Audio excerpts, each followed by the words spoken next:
പിതാവിൻ്റെയും പുത്രൻ്റെയും പരിശുദ്ധാത്മാവിൻ്റെയും നാമത്തിൽ ആമേൻ. എൻ്റെ പ്രിയപ്പെട്ടവരെ, ഇന്ന് മാർച്ച് 14 ശനിയാഴ്ച.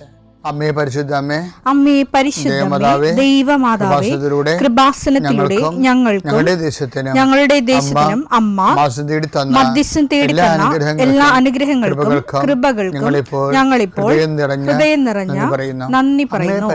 അമ്മേ പരിശുദ്ധമ്മേ ദൈവമാതാവേ, 2004 ഡിസംബർ 7 ഉച്ചകഴിഞ്ഞ് 2:30 കൃപാസനത്തിൽ സംഭവിച്ച അമ്മയുടെ പ്രത്യക്ഷപ്പെടലിനെ കുറിച്ച് തിരുസഭയ്ക്ക് സമർപ്പിച്ചിരിക്കുന്ന പഠനരേഖകളുടെ മേൽ സഭാത്മകമായ പഠനം ആരംഭിക്കുവാൻ ഞങ്ങൾ പ്രാർത്ഥിക്കുന്നു. അമ്മേ പരിശുദ്ധമേ, ഭൂസ്വർലോകങ്ങളുടെ രാജ്ഞിയായ അങ്ങേയ്ക്ക് ഭൗമസംരക്ഷണത്തിനായി പ്രപഞ്ചപ്രകൃതിയെ തന്നെ തിരുസഭ പ്രതിഷ്ഠിക്കുവാൻ ഈ പ്രത്യക്ഷീകരണം വഴി ഇടയാക്കണമേ. പരിശുദ്ധമേ, ജപമാല മാതാവേ, സകല കൃപാസനം പ്രാർത്ഥനയോടും ചേർത്ത് ഞങ്ങളിപ്പോൾ പ്രാർത്ഥിക്കുന്ന ഈ കുടുംബത്തിന്റെ പ്രത്യേക നിയോഗം പറ മക്കളെ.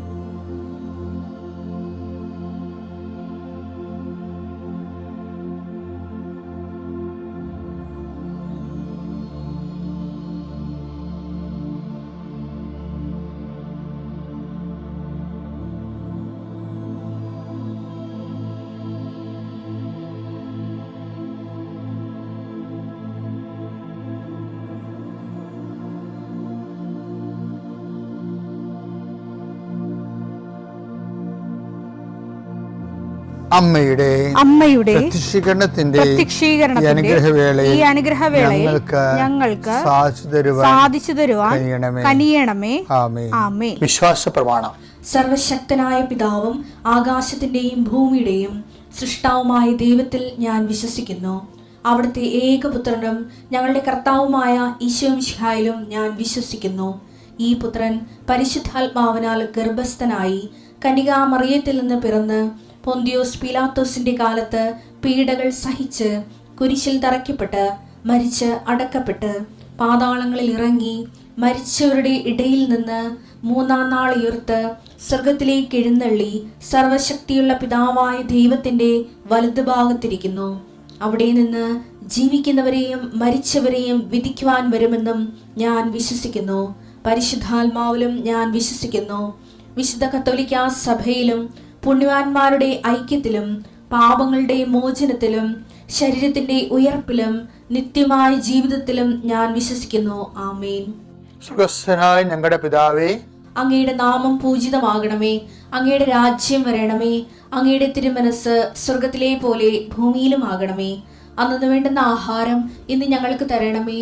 ഞങ്ങളോട് തെറ്റ് ചെയ്യുന്നവരോട് ഞങ്ങൾ ക്ഷമിക്കുന്നത് പോലെ ഞങ്ങളുടെ തെറ്റുകൾ ഞങ്ങളോടും ക്ഷമിക്കണമേ. ഞങ്ങളെ പ്രലോഭനത്തിൽ ഉൾപ്പെടുത്തരുതേ, തിന്മയിൽ ഞങ്ങൾ രക്ഷിക്കണമേ. ആമേൻ. നന്മ നിറഞ്ഞ മറിയമേ, സ്വസ്തി. കർത്താവ് അങ്ങയുടെ കൂടെ സ്ത്രീകളിൽ അങ്ങ് അനുഗ്രഹിക്കപ്പെട്ടവളാകുന്നു. അങ്ങയുടെ ഉദരത്തിൻ ഫലമായി ഈശോ അനുഗ്രഹിക്കപ്പെട്ടവനാകുന്നു. പരിശുദ്ധ മറിയമേ, തമ്പുരാന്റെ അമ്മേ, പാപികളായ ഞങ്ങൾക്ക് വേണ്ടി ഇപ്പോഴും ഞങ്ങളുടെ മരണസമയത്തും തമ്പുരാനോട് അപേക്ഷിക്കണമേ. ആമേൻ. കർത്താവേ, നിന്റെ ഉന്നതമായ നാമത്തിന് സ്തോത്രം ചെയ്യുന്നു. കർത്താവേ, നിന്റെ വിശുദ്ധ പൗരോഹിത്യത്തെ മഹത്വപ്പെടുത്തണം. കർത്താവെ, സഭയിലുള്ള സാന്നിധ്യം പ്രകടമാക്കണം. 40 വർഷം അടിയനർപ്പിച്ച കൃപാന്റെ ബലത്തിൽ ഇന്ന് അങ്ങയുടെ മക്കളെ പ്രാർത്ഥന കൂടുന്ന എല്ലാ മക്കൾക്ക് വേണ്ടി പ്രാർത്ഥിക്കുകയാണ്. കർത്താവെ, മനസ്സ് വേദനിക്കുന്ന എല്ലാ വിഷയങ്ങളും, അവരുടെ മനസ്സ് വേദനിപ്പിക്കുന്ന എല്ലാ വ്യക്തികളും ഇപ്പോഴും ഈശോയുടെ നാമം നിർവീര്യമാകട്ടെ. കർത്താവെ, മനസ്സ് വിഷമിപ്പിക്കുന്ന സാഹചര്യങ്ങൾ, ചെയ്തെടുക്കേണ്ട ഉത്തരവാദിത്തങ്ങൾ, മറ്റുള്ളവർ നമ്മളെ പഴി പറയാൻ സാധ്യതയുള്ള എല്ലാ വിഷയത്തിൻ്റെ മേലും കർത്താവിൻ്റെ കരുണ ചൊരിയുകയും നിങ്ങളെ കർത്താവ് ഇന്ന് നിലനിർത്തി തരികയും ചെയ്യട്ടെ. നിങ്ങൾ പോകുന്ന വഴികൾ, കണ്ടുമുട്ടുന്ന വ്യക്തികൾ, ചെയ്യുന്ന കാര്യങ്ങൾ, യാത്ര ചെയ്യുന്ന വാഹനങ്ങൾ, ഒപ്പിടുന്ന പേപ്പറുകൾ, കൈമാറുന്ന രേഖകൾ, കഴിക്കുന്ന മരുന്ന് എല്ലാം മാതാവിൻ്റെ മധ്യസ്ഥതയിൽ യേശുനാമത്തിൽ അനുഗ്രഹിക്കപ്പെടുകയും നീ ദൈവത്തെ അനുഭവിക്കാൻ ഇന്ന് നിന്നെ സഹായിക്കുകയും ചെയ്യട്ടെ. നിത്യം പിതാവും പുത്രനും പരിശുദ്ധാത്മാശ്രേഷ്ഠ നീക്കുവാണ്. എൻ്റെ പ്രിയപ്പെട്ടവരെ, ചില സമയത്ത് നമ്മുടെ ജീവിതത്തിൽ ഒരു തീരുമാനം എടുക്കാൻ പറ്റാതെ വരും. അതിൻ്റെ കാരണം എന്ന് പറയുന്നത്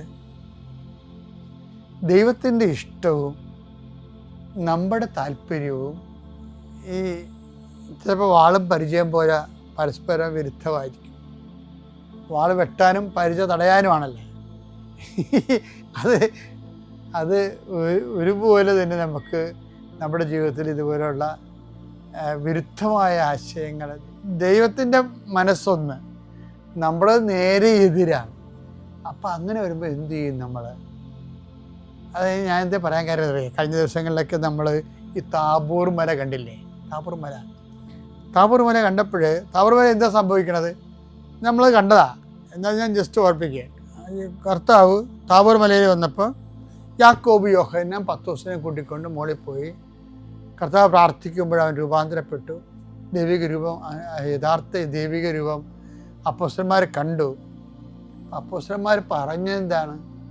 അവർ പരിഭ്രമിച്ചു പോയി, വിസ്മയിച്ചു പോയി പറഞ്ഞു, ഞങ്ങൾ 17:4 പത്രോസ് യേശുവിനോട് പറഞ്ഞു, കർത്താവേ നാം ഇവിടെ ആയിരിക്കുന്നത് നല്ലതാണ്. നിനക്ക് സമ്മതമാണെങ്കിൽ ഞങ്ങളിവിടെ 3 കൂടാരങ്ങൾ ഉണ്ടാക്കാം.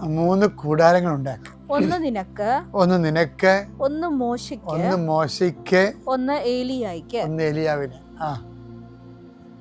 എന്ത് പറയാനാണിത്? കാര്യം എന്താ പ്രശ്നം? ഇതൊന്നും കേൾക്കാനുള്ള മാനസികാവസ്ഥയിലല്ല. സ്വന്തം കൂടാരം തന്നെ, ഭൂമിയിലെ കൂടാരം പൊളിക്കാനാണ് മുകളിൽ നിന്ന് ഓർഡർ വന്നിരിക്കുന്നത്. അത് ഇവർക്ക് അറിയത്തില്ലല്ലേ. കർത്താവിൻ്റെ ഭൂമിയിലെ കൂടാരം പൊളിച്ച് നീക്കപ്പെടാൻ പോവുകയാണ്. അതിൻ്റെ ഓർഡറാണ് മുകളിൽ നിന്ന് വന്നിരിക്കുന്നത്. മോശെ ഏലിയായി അവനോട് പറഞ്ഞു, കൂടാരം പൊളിക്കാൻ സമയമായി കേട്ടാന്ന് പറഞ്ഞു. അതറിയണമെങ്കിലേ നിങ്ങൾ ആ 9:30 വായിക്കണം. ഈ താബോറിൻ്റെ സംഭവത്തെക്കുറിച്ച് റിപ്പോർട്ട് ചെയ്യുമ്പോൾ ലൂക്കാത് കാര്യം പറയുന്നുണ്ട്. 9:30-31 വായിച്ചു ലൂക്കാട് സുവിശേഷം. അപ്പോൾ രണ്ടുപേർ മോശയും ഏലിയായും അവനോട് സംസാരിച്ചു കൊണ്ടിരുന്നു.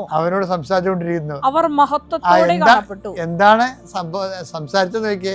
അവർ മഹത്വത്തോടെ കാണപ്പെട്ട. അടുത്ത് തന്നെ ജെറുസലേമിൽ പൂർത്തിയാകേണ്ട അവന്റെ കടന്നുപോകലിനെ കുറിച്ചാണ്, അവന്റെ മരണത്തെ കുറിച്ചാണ് സംസാരിച്ചത്. അപ്പൊ മനസ്സിലായില്ലേ? അവന്റെ കൂടാരം ഭൂമിയിൽ നിന്ന് പൊളിച്ചു മാറ്റപ്പെടുന്നതിനെ കുറിച്ചാണ് സംസാരിച്ചത്. അവന്റെ മരണത്തെക്കുറിച്ച് സംസാരിക്കുന്നതിന് ബൈബിൾ ഉപയോഗിക്കുന്ന വാക്കാണ് കൂടാരം എന്ന്. കാര്യം അവരുടെ ജീവിതമായിരുന്നല്ല. അതിന്റെ പശ്ചാത്തലത്തിൽ ഒരു മനുഷ്യൻ മരിക്കുമ്പോൾ അവൻ്റെ കൂടാരം പൊളിക്കുന്നു എന്നുള്ള സ്വയം അറിയണമെങ്കിലേ ഈ ഐസയ 38:12 വായിച്ച്, ആട്ടിടയന്റെ കൂടാരം പോലെ എന്റെ ഭവനം എന്നിൽ നിന്ന് പറിച്ചു മാറ്റിയിരിക്കുന്നു. ഈശോയുടെ ഭവനം, ഈശോയുടെ ഭൂമിയിലെ ജീവിതം പറിച്ചു മാറ്റുന്നു. നെയ്ത്തുകാരനെ പോലെ എന്റെ ജീവിതം ഞാൻ ചുരുട്ടിയിരിക്കുന്നു. എല്ലാം അവസാനിപ്പിക്കുന്നു. നെയ്ത്ത് അവസാനിപ്പിച്ച് ചുരുട്ടുകയാണ്. തറയിൽ നിന്ന് അവിടുന്ന് എന്നെ മുറിച്ചു നീക്കി. പകലും രാത്രിയും മുറിച്ചു നീക്കി. എന്നുവെച്ചാൽ വിഷയം എന്ന് വെച്ച് കഴിഞ്ഞാല് ആ ഒരു മാനസികാവസ്ഥയിലാണ് ഈശോ ഇറങ്ങി വരണത്. ഈശോ താബോറിലുള്ളത്. ഈശോയുടെ കൂടാരം തന്നെ ഈശോയ്ക്ക് പിതാവിൻ്റെ പക്കലേക്ക് പോകാൻ സമയമായി. കർത്താവിൻ്റെ ഭൂമിയിലെ കൂടാരം പൊളിച്ചു മാറ്റപ്പെടുകയും പാവ് വിച്ഛേദിക്കപ്പെടുകയും ചെയ്യുന്നു. ആ സമയത്താണ് ഇവിടെ കുറേ അണ്ണന്മാർ പറയണത്, ഞങ്ങൾ 3 കൂടാരം ഇവിടെ ഉണ്ടാക്കാമെന്ന്. അപ്പോൾ മനുഷ്യൻ്റെ ആഗ്രഹവും ദൈവിക നിയോഗവും തമ്മിൽ ശരിക്കും അങ്ങ്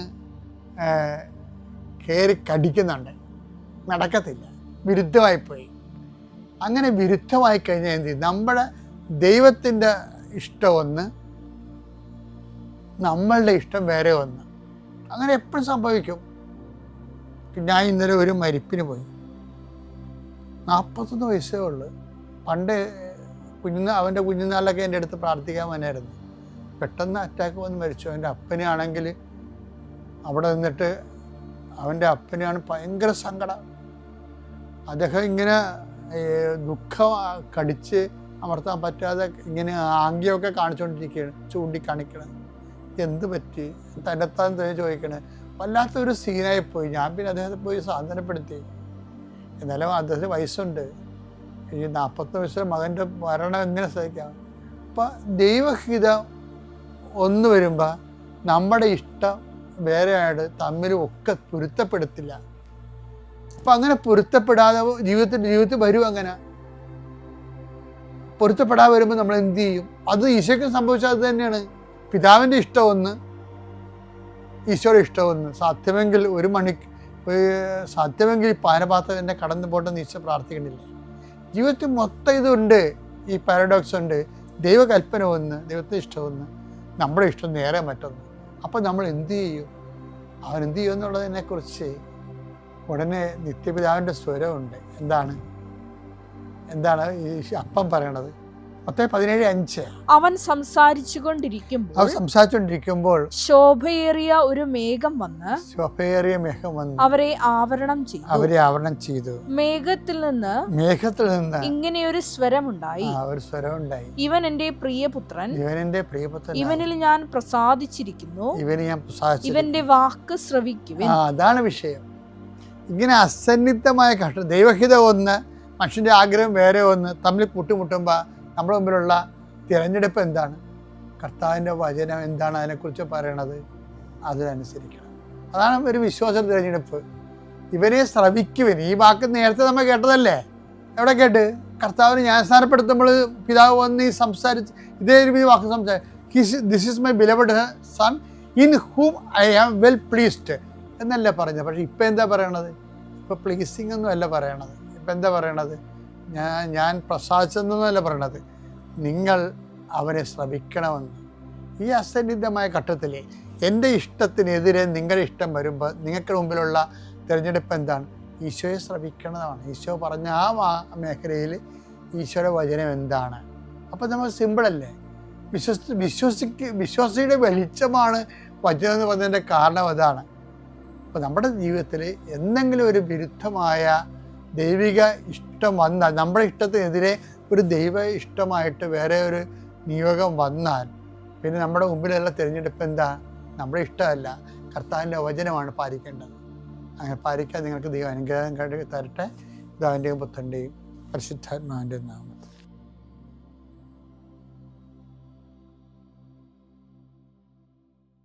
അത്യപൂർവ ദൈവാനുഭവങ്ങൾ ഇനി നിങ്ങൾക്കും സ്വന്തം. ഈ യൂട്യൂബ് ചാനൽ ഇതുവരെ സബ്സ്ക്രൈബ് ചെയ്തിട്ടില്ലെങ്കിൽ ഇപ്പോൾ തന്നെ സബ്സ്ക്രൈബ് ചെയ്യുക. ഈ വീഡിയോ ഇപ്പോൾ തന്നെ നിങ്ങളുടെ സുഹൃത്തുക്കൾക്ക് ഷെയർ ചെയ്തുകൊണ്ട് കർത്താവിൻ്റെ പ്രേക്ഷിതരാകുക.